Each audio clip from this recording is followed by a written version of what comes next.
Hello friends, welcome back to another video. आज आपण एक फंडामेंटली स्ट्रॉंग कंपनीचं ॲनालिसिस करणार आहे. पण ती कंपनी मार्केट कॅपमध्ये एकदम कमी आहे. 900 ते 1000 करोडचं मार्केट कॅप आहे. एकदम मायक्रो कॅप कंपन्यांमध्ये, त्याच्यामुळे ती कंपनी जास्त न्यूजमध्ये किंवा चर्चेमध्ये आपल्याला बघायला मिळत नाही. FIIचं होल्डिंग पण त्याच्यामध्ये नाही आहे. पण कंपनीचे जर फंडामेंटल्स आणि पास्ट रिटर्न्स बघितले तर खरोखर ही कंपनी मल्टीबॅगर कंपनी आहे. कंपनीचा मागच्या 1 महिन्याचा चार्ट पॅटर्न बघितला तर 8.5% डाऊन आपल्याला बघायला मिळतोय. पण जर 6 महिन्याचा चार्ट पॅटर्न बघितला तर फक्त 9.5% डाऊन बघायला मिळतो. पास्ट 1 इयरमध्ये कंपनीने 5.6%ची जंप आपल्याला बघायला मिळालेली आहे. आणि मागच्या 5 वर्षाचा चार्ट पॅटर्न बघितलं तर एक consistent multibagger share because 594% return या कंपनीने आपल्याला दिलेले आहे. जर आपण मेमध्ये या कंपनीने टॉप बनवला ₹213, तिथून पाठीमागं 5 वर्षाचा चार्ट पॅटर्न बघितला तर 717% रिटर्न या कंपनीने आपल्याला दिलेले आहेत. तर आज या कंपनीचा आपण आज ॲनालिसिस करणार आहे.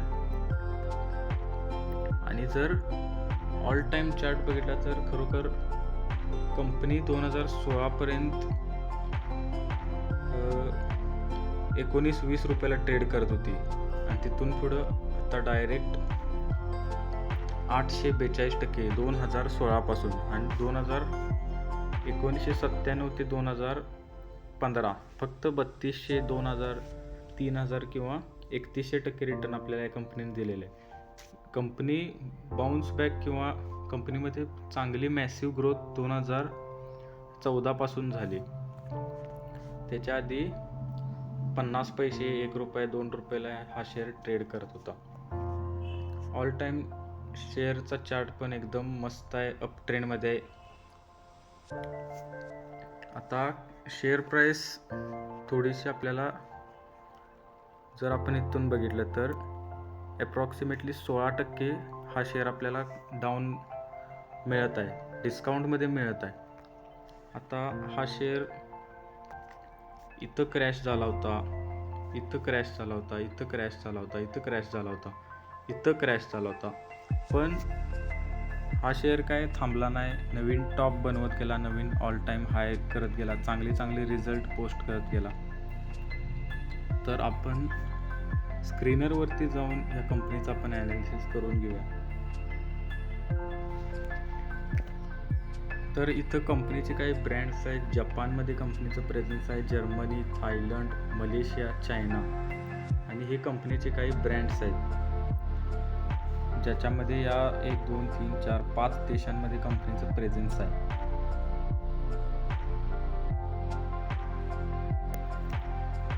फ्रेंड्स, कंपनीचा जर फायनान्शियल परफॉर्मन्स जर बघितला तर revenue, EBITDA, PBT, profit before tax सगळ्यामध्येच एक मॅसिव्ह ग्रोथ आपल्याला बघायला मिळत आहे. रेव्हेन्यू वाढत गेलेले आहेत. सगळंच तसं चांगलं पॉझिटिव्ह वाढत गेलेलं आहे. तर इथं कंपनीचे काही केमिकल प्रोडक्ट्स आहेत. Company acrylamide solid, N methylol acrylamide आणि पॉली ॲक्रिल अमाइड सॉलिड्स हे कंपनीचे प्रोडक्ट्स आहेत. आता हे प्रोडक्ट्स आपल्याला डीपमध्ये जायची जास्त काही गरज नाही, बिकॉज आपण नंबर्सवरती विश्वास ठेवतो, बॅलन्स शीट, प्रॉफिट लॉस ह्याच्यावरती आपण विश्वास ठेवतो. तरी पण एक आपण प्रोडक्ट बघून, तर ही कंपनी जी आहे ती स्पेशालिटी केमिकल्स, परफॉर्मन्स केमिकल्स.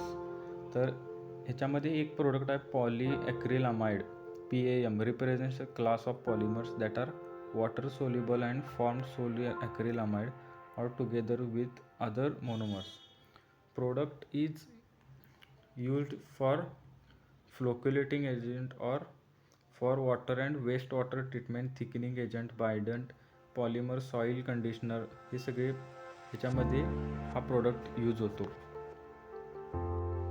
आपल्याला ॲन्युअल रिपोर्टमध्ये अजून एक चांगली इन्फॉर्मेशन बघायला मिळाली की company increased the installed capacity to manufacture polyacrylamide liquid from 6,000 metric ton per annum चं इन्क्रीज किती केलं आहे? 40,000 MTPA 40,000 मेट्रिक टनपर्यंत कपॅसिटी ऑगस्ट 2020 केलेली आहे. प्रिव्हियसली किती होती? 6,600 मेट्रिक टन. म्हणजे आता कंपनीची कपॅसिटी वाढली म्हणजे रेव्हेन्यू ग्रोथ, प्रॉफिट लॉस सगळंच वाढणार आहे. The company is also planning to set up 10,000 metric ton per annum capacity for polyacrylamide solids. म्हणजे पॉलीॲक्रिलामाइड सॉलिडसाठी पण कंपनी 10,000 टनाची कपॅसिटी करणार आहे. तर ह्याच्यावरून आपल्याला लक्षात येतं की कंपनी ग्रोथ फेजमध्ये आहे. कंपनी फ्युचरसाठी खूप चांगलं उपाययोजना करत आहे. Ceramic tiles demand. Polyacrylamide liquid produced by Black Rose has been well received in ceramic tile industry for Morbi in Gujarat. म्हणजे सिरॅमिक टाइल्स इंडस्ट्रीमध्ये पॉलीॲक्रिलामाइड हे लिक्विड प्रोडक्ट ब्लॅक रोज इंडस्ट्रीचं यूज होते. तर कंपनीचं नाव आपल्याला समजलं असेलच, ब्लॅक रोज इंडस्ट्रीजबद्दल आपण बोलतोय. Company speciality chemical, performance chemical, अजून छोटे छोटे केमिकल्स आहेत ज्याच्यामध्ये हाय एंट्री बॅरियर असतं. तर त्या सेक्टरमध्ये ही कंपनी आहे.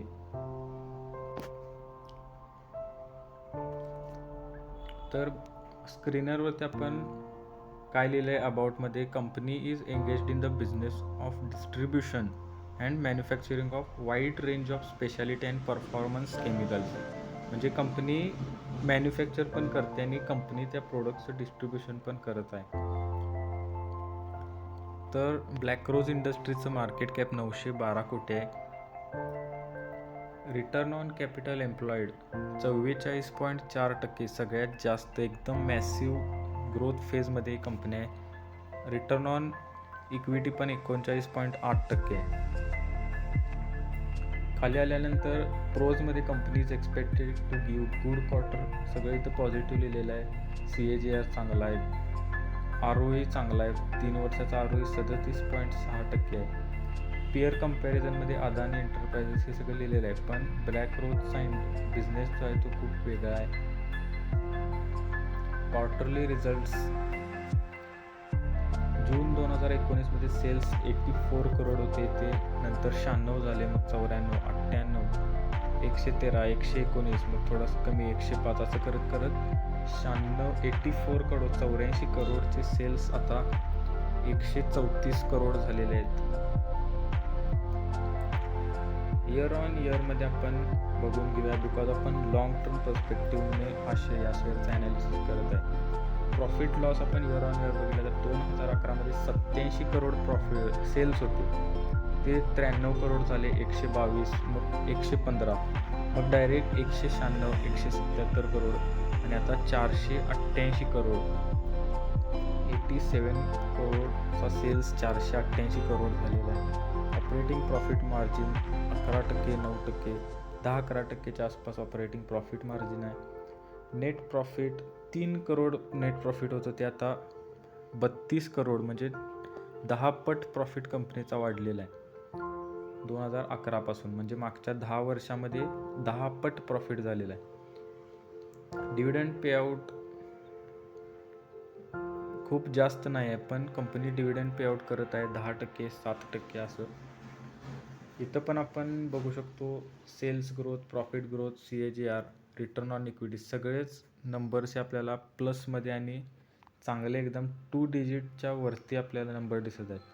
कंपाऊंडेड प्रॉफिट ग्रोथ 10 वर्षामध्ये 67%, ही काही साधी ग्रोथ नाही आहे. बॅलन्स शीटमध्ये रिझर्व्स 10 करोडचे रिझर्व्स आता 62 करोड रिझर्व्स झालेले आहेत. बॉरोईंग 20 करोड आणि 2011 17 करोड होते, म्हणजे 10 वर्षात फक्त 3 करोड बॉरोईंग हे वाढलेलं आहे.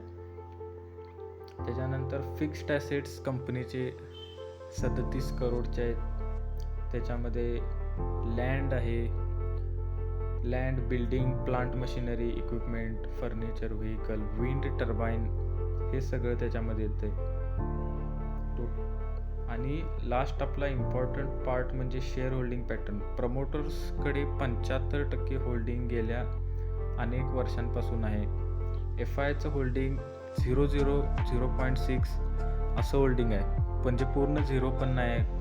आता FI लोक होल्डिंग या कंपनीमध्ये करत नाहीत बिकॉज कंपनी खूप लहान आहे. ज्यावेळी कंपनी चर्चेमध्ये येईल, न्यूजमध्ये येईल आणि कंपनीचं मार्केट कॅप कुठल्या तरी इंडेक्समध्ये कंपनी ही येईल, स्मॉल कॅप किंवा मिड कॅपमध्ये इंडेक्समध्ये येईल, त्यावेळी FI लोक जे आहेत ती या कंपनीमध्ये एंटर करणार आहेत. पब्लिकचं होल्डिंग 24.94, जवळजवळ 25% होल्डिंग पब्लिकचं आपल्याला इथं बघायला मिळते. आणि प्रमोटर्सचा एकही शेअर हा प्लेज नाही आहे. अतिशय म्हणजे 0 प्रमोटर प्लेज आहे. डेट टू इक्विटी रेशो पण चांगला आहे. तर आपण या कंपनीचा आज चार्ट बघणार नाही. चार्ट आपण कॅन्डल स्टिकचा चार्ट म्हणतोय मी. नॉर्मल चार्ट आपण बघितला तो एकदम पॉझिटिव्ह आहे, फक्त 16-17% डाऊन आहे कंपनी. आणि जर आपल्याला मॅसिव्ह ग्रोथ पाहिजे असेल, एक 5 वर्षामध्ये लेटेस्ट से की 5 वर्षामध्ये 300%, 400% किंवा 2 वर्षामध्ये 100% अशी एकदम जास्त ग्रोथ पाहिजे असेल तर आपण ब्लॅक रोज इंडस्ट्रीजचा आपण विचार करू शकतो. पण ह्याच्यामध्ये एक हे आहे, प्रॉब्लेम असा आहे की कंपनीचं मार्केट कॅप एकदम कमी आहे. लिक्विडिटीचा पण प्रॉब्लेम येऊ शकतो नंतर. आणि प्रमोटरचं होल्डिंग जास्त असल्यामुळं फ्रिक्वेंटली बाईंग सेलिंग होऊन एकदम फास्ट फ्रिक्वेंटली हा शेअर वरती खाली होतो. पण फंडामेंटल सपोर्ट करत आहेत, त्याच्यामुळे हा शेअर लॉंग टर्ममध्ये वरती जात आहे. आपण शॉर्ट टर्मसाठी या शेअरमध्ये आपण ट्रेडिंग करू शकत नाही, पण एक पोझिशनल ट्रेड 1 वर्ष, 2 वर्ष, 3 वर्षासाठी आपण नक्कीच या शेअरमध्ये आपण इन्व्हेस्टमेंट करू शकतो. 200%, 300 एकदम मल्टीबॅगर रिटर्न आपल्याला हा शेअर आपल्याला देऊ शकतो.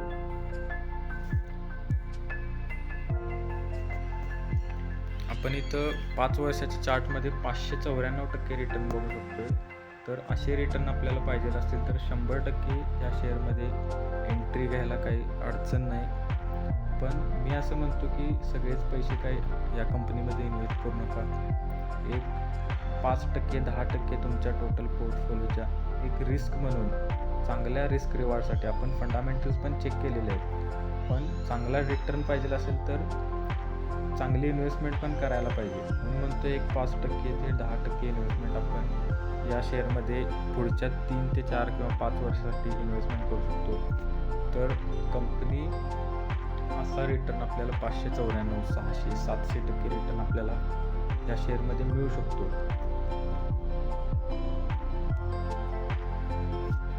तर आजचा व्हिडिओ कसा वाटला आहे कमेंट करून सांगा. आणि चॅनलला प्लीज सबस्क्राईब करा आणि बेल आयकॉनला पण आपण प्रेस करा.